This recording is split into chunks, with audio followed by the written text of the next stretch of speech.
We live beside the proud heritage of our ancient civilizations.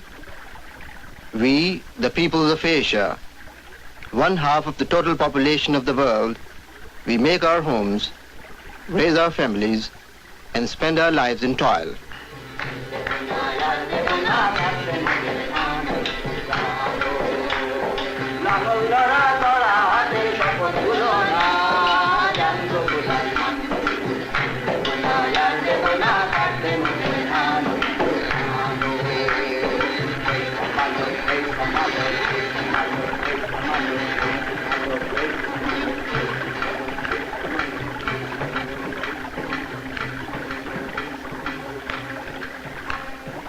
Most of us in Asia are farmers, and in the manner of our fathers, we till the soil and live on our beautiful land.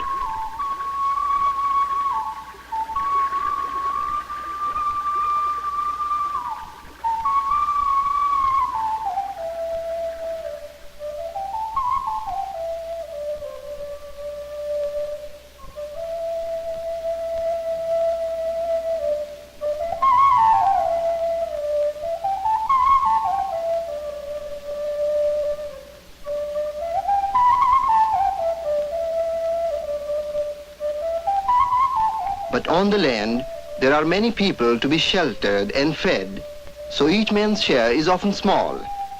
With few possessions to his name, over the centuries he has learned which things are of lasting value. For it is not what a man owns that gives him a full life. It is the beauty of a sunset, a richness of the spirit, his family.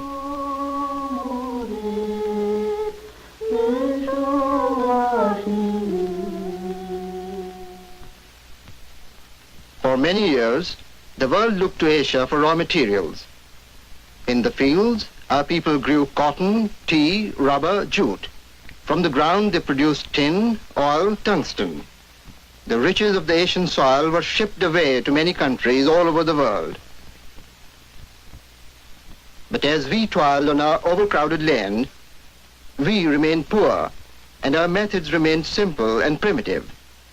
With nothing put back into the soil, our land became depleted and less productive. Millions of people lived in disease and grinding poverty in a sea of mud huts. And on 100 million lips was the question, what does the future hold for us?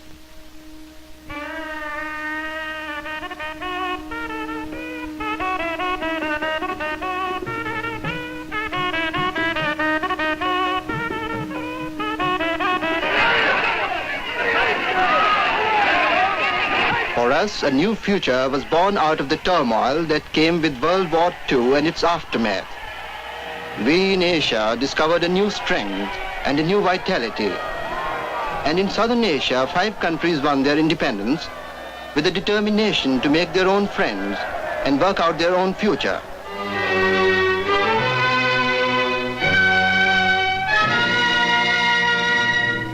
Today, as free men, we must make many important decisions, and we are very much aware that the decisions we make will affect the future of the whole world. For with 1/4 of the world's population, the free nations of South Asia have become one of the most vital areas in the world.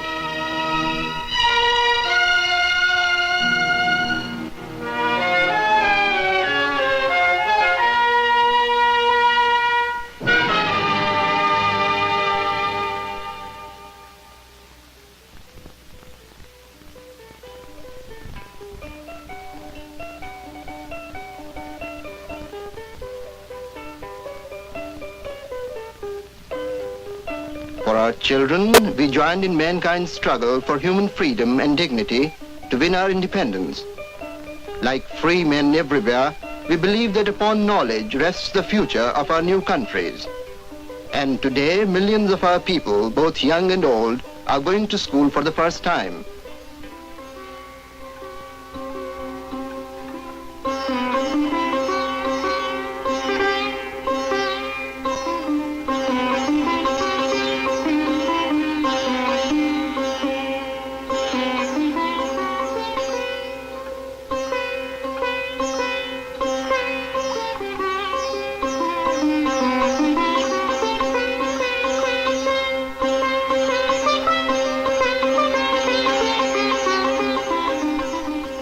Our independence has placed many difficult problems before us. And to many of us whose experience is limited to a simple village life, knowledge comes a little bit hard. But we are determined to do our best. Although we have had time to make only a beginning, we have already begun to feel a new sense of pride and hope.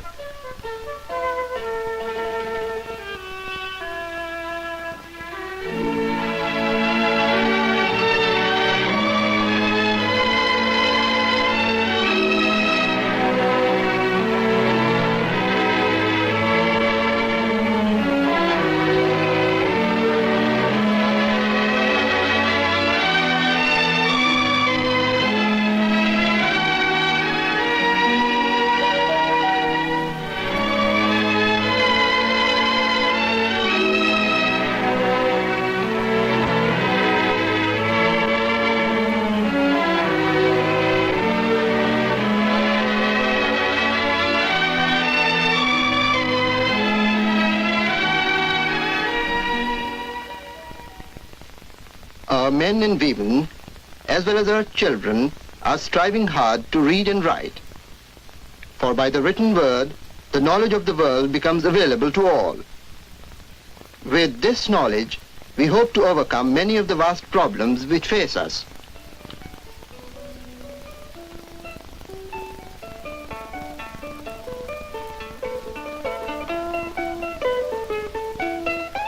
For those of us who are farmers in South Asia, the greatest problem is to produce larger crops. So we are learning new and better methods to help overcome our desperate shortage of food.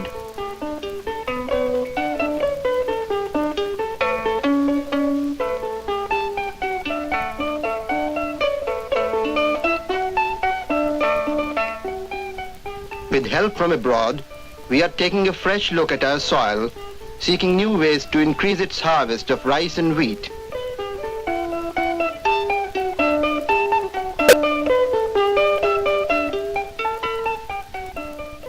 By scientifically testing samples of unproductive soil, we are learning how it can be brought back to life. And our farmers are discovering the advantages of using fertilizer supplied by our governments.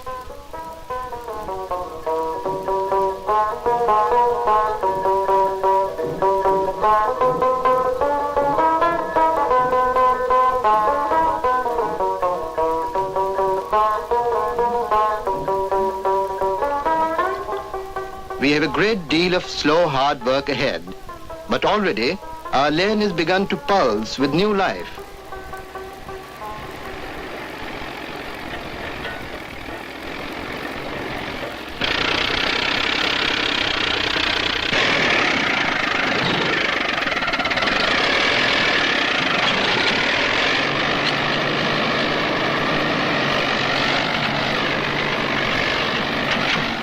And we are getting new ideas from United Nations advisors for reclaiming unused land so we can clear our malaria-infested jungles.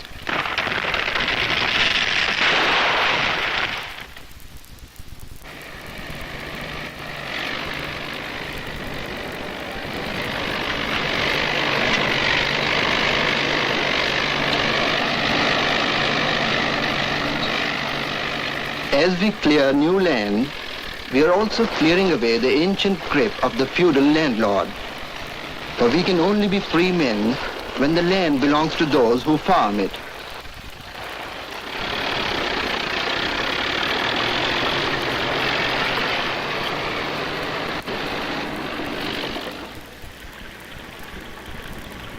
To make the soil productive, our countries have used irrigation for hundreds of years. Today we are still experimenting to improve and expand these irrigation systems.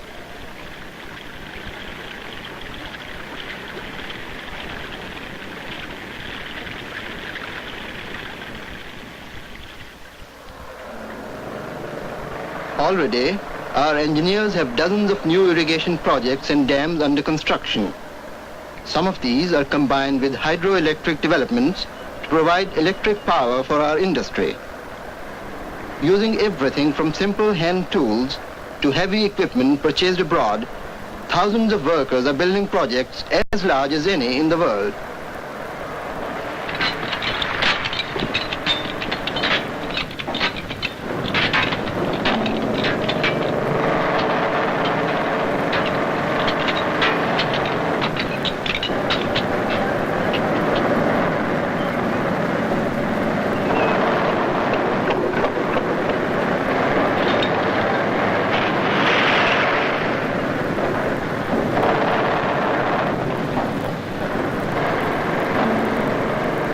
With stone and concrete, our workmen and our engineers are diverting huge rivers to bring to the barren desert wastes a new life and a new promise.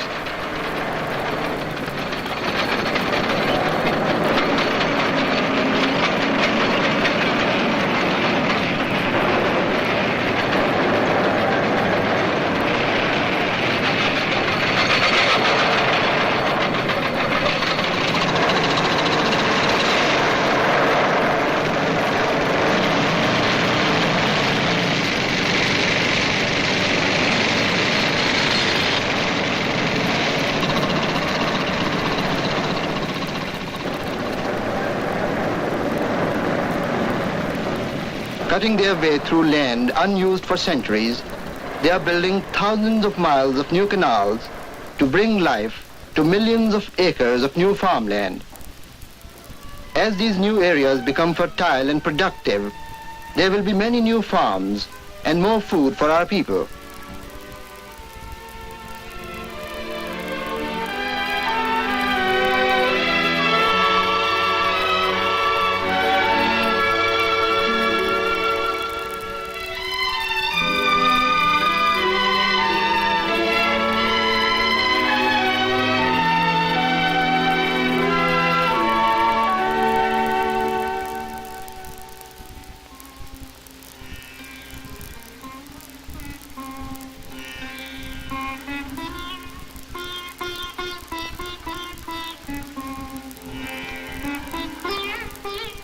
From every possible source, we must produce more food.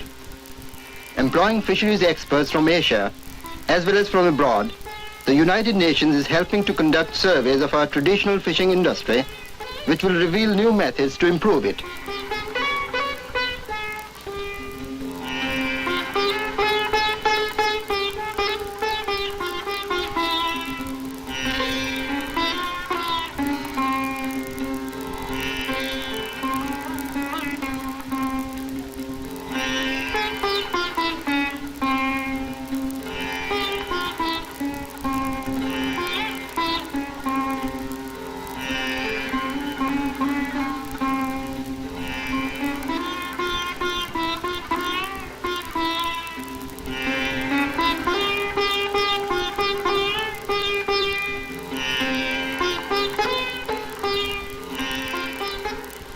Today we know that some of our most elaborate traditional methods not only produce very little, but are wasteful as well.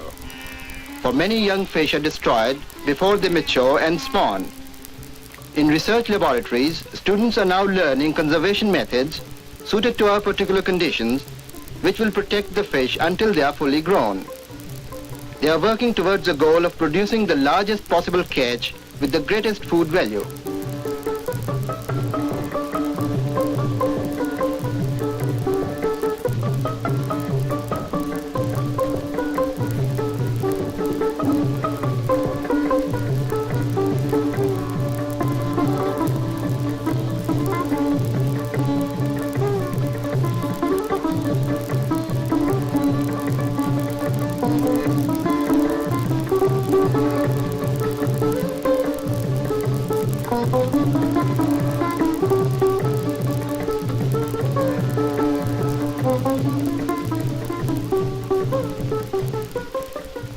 After many setbacks, patient research workers have made it possible for us to cultivate fish in artificial ponds and lakes.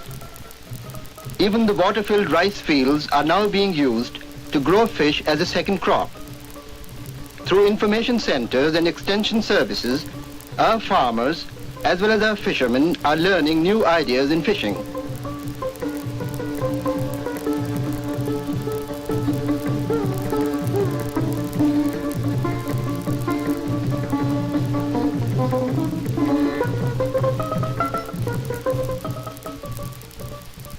But many still wonder, will there ever be enough food? To get the greatest benefit from every ounce produced, medical research workers are studying our people's diet. They are discovering better methods of preparation and substitutes for our traditional foods, which will improve the health of our people.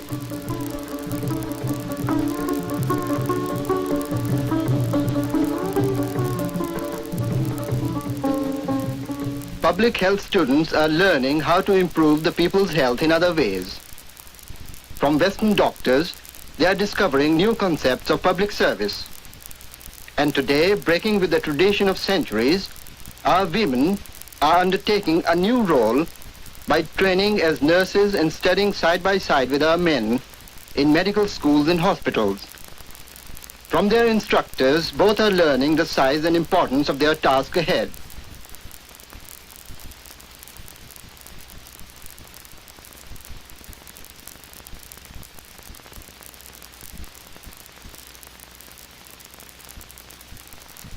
We are training doctors, nurses and technicians to deal with those diseases which plague our tropical Asian countries.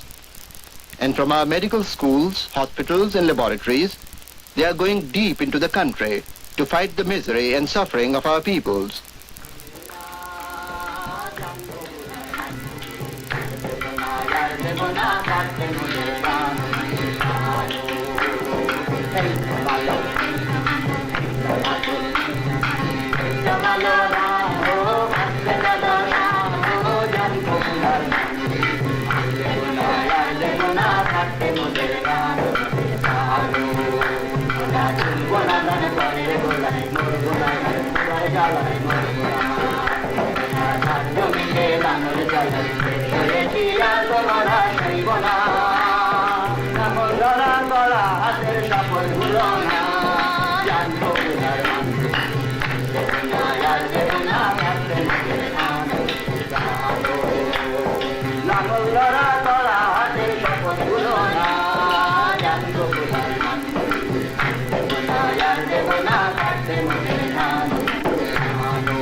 In the villages, our people once accepted some disease as a normal part of life.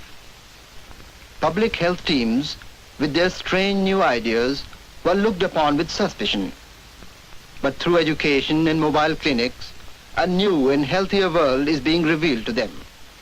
And health workers receive a warm welcome and respectful attention. For our people are recognizing the benefits of modern medical knowledge.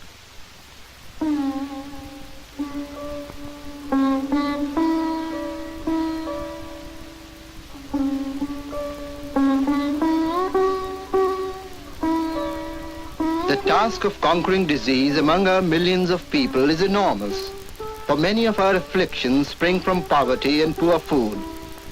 But if found early, they can be cured. Even the vile and dreaded yaws, which eats away the living flesh and bone.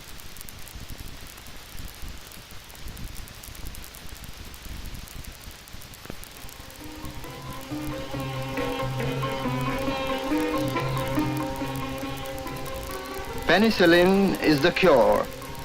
2 injections a few weeks apart will completely halt it.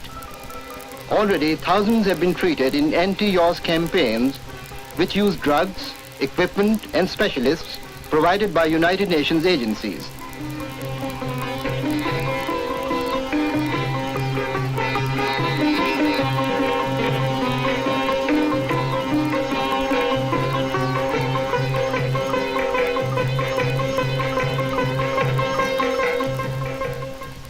As the people of the villages see the results of this simple treatment, there are only a few who fail to take advantage of this spectacular conquest of human suffering.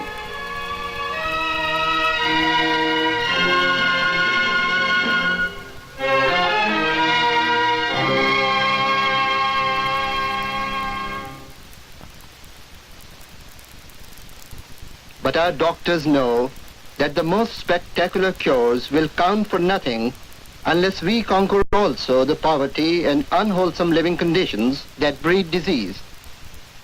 With only meager resources to work with, public health workers must use their ingenuity. By relying on hard work and local materials, they are making simple but effective improvements in the cleanliness of our villages.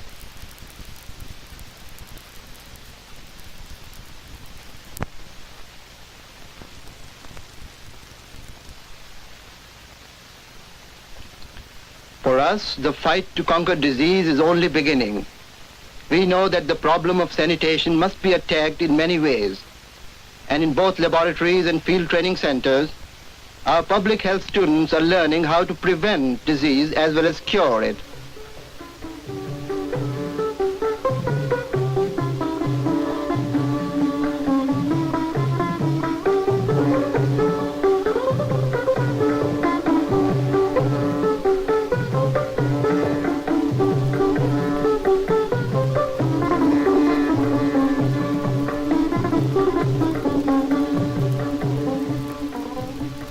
Through practical demonstrations and laboratory tests, they are learning about drilling wells to improve the water supply in villages, purification and sewage disposal plants for towns and cities, and how to control disease-carrying insects.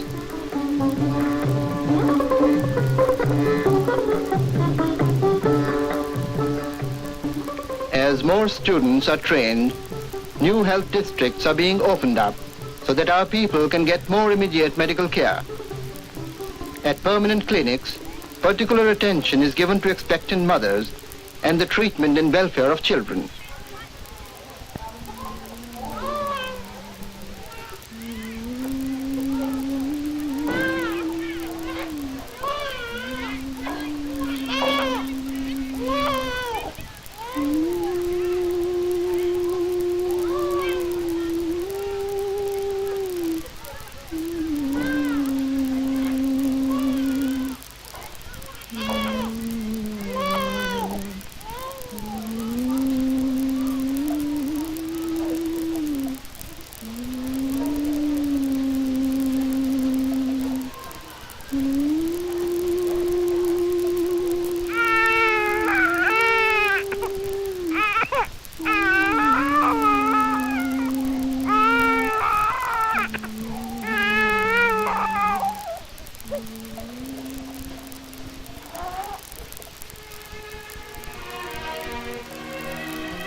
And in our schools, United Nations public health workers are helping us to organize new programs to protect our children's health so they may have a better chance in life.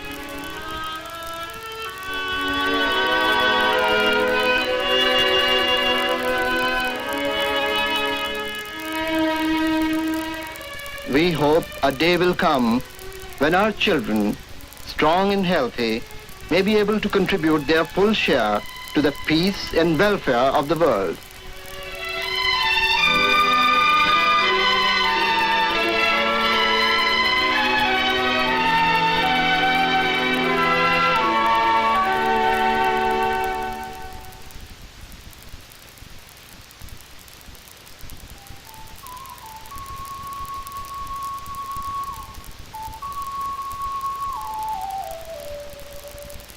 Two centuries ago, we had many large and thriving manufacturing establishments. Our textiles were unequaled, and they were exported all over the world. Since then, we became mainly producers of raw materials from our land, and our manufactures languished.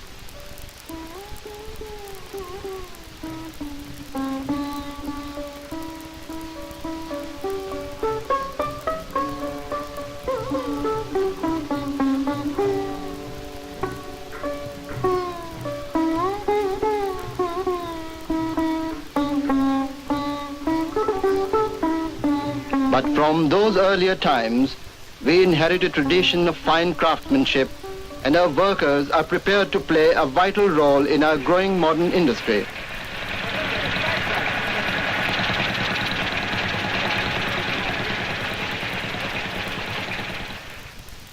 Today, many of us are leaving the overcrowded land, for we are no longer content to produce only raw materials.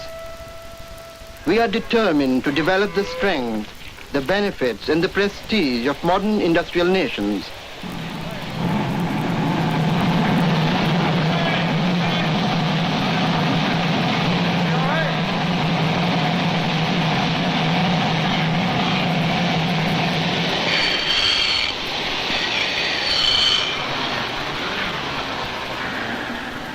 Machines have the same fascination for us as for those in the industrial nations, and we have great admiration for the achievements of modern technology.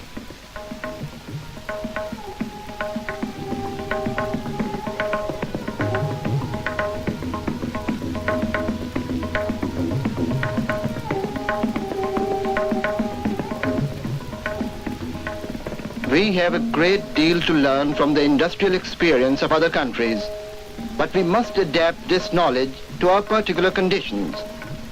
For our aim is to combine the best ideas from abroad with the best of our own rich cultural heritage.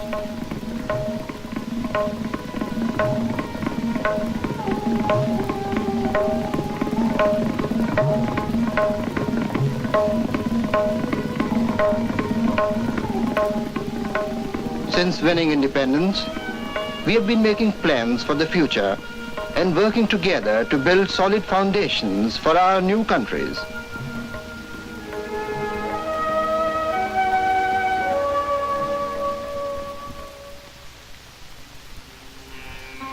On the road ahead of us, there are still tremendous problems of food, disease, and poverty. But we must learn to solve them ourselves, for our people are inferior to none.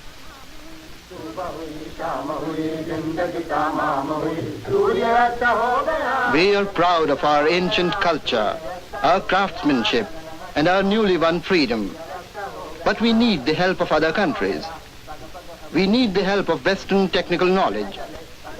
For this help, we must turn to those peoples who will also give us understanding and encouragement.